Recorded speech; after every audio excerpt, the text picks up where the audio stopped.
Je crois, loup, qu'il doit en être ainsi. Ô loup, dans un poème qui me réussit, il y a beaucoup plus de réalité que dans toute relation ou inclination que je vis. Où je crée, je suis vrai. Je voudrais trouver la force de fonder ma vie intégralement sur cette vérité, sur cette simplicité et cette joie infinie qui m'est donnée quelquefois. Lorsque je suis allée à Rodin, c'était cela que je cherchais déjà. Depuis des années, je pressentais l'exemple, le modèle infini qu'est son œuvre. Maintenant que j'en reviens, je sais que je ne devrais pas rechercher ou désirer d'autres réalisations que celle de mon œuvre. C'est là qu'est ma maison. Là, les figures qui me sont vraiment proches, les femmes dont j'ai besoin, les enfants qui grandiront et vivront longtemps.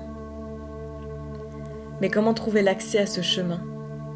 Où est, dans mon art, le métier, son point le plus bas, le plus infime, d'où je puisse commencer à travailler? Je remonterai aussi loin qu'il faudra pour retrouver ce commencement. Et tout ce que j'ai fait ne sera rien. Moins qu'un coup de balai sur un seuil où l'hôte suivant laisse à nouveau la trace du chemin. J'ai de la patience en moi pour des siècles. Et je vivrai comme si j'avais beaucoup de temps. Je veux me rassembler loin de toute distraction, retrouver parmi les appropriations précipitées ce qui est mien et l'épargner. Mais j'entends des voix bien intentionnées et des pas qui se rapprochent, mes portes battent. Quand je m'adresse aux autres, ils ne savent pas me conseiller et ne me comprennent pas. Devant les livres, je suis dans la même situation, aussi désemparée. Ils ne m'aident pas non plus, comme s'ils étaient encore trop humains.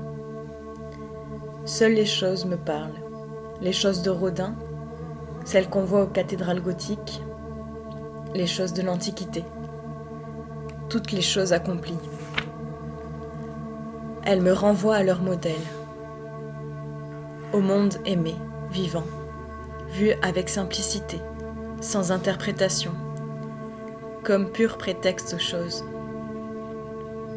Je commence à voir autrement.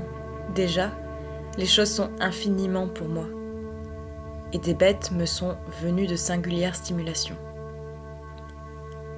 Même les humains, il m'arrive de les ressentir ainsi. Des mains vivent quelque part, des bouches parlent, et mon regard sur tout cela est plus calme et d'une plus grande équité. Néanmoins, il me manque toujours la discipline, ce pouvoir et ce devoir travailler auquel je tends depuis des années.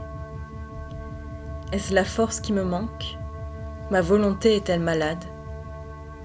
Ou est-ce le rêve en moi qui entrave toute action?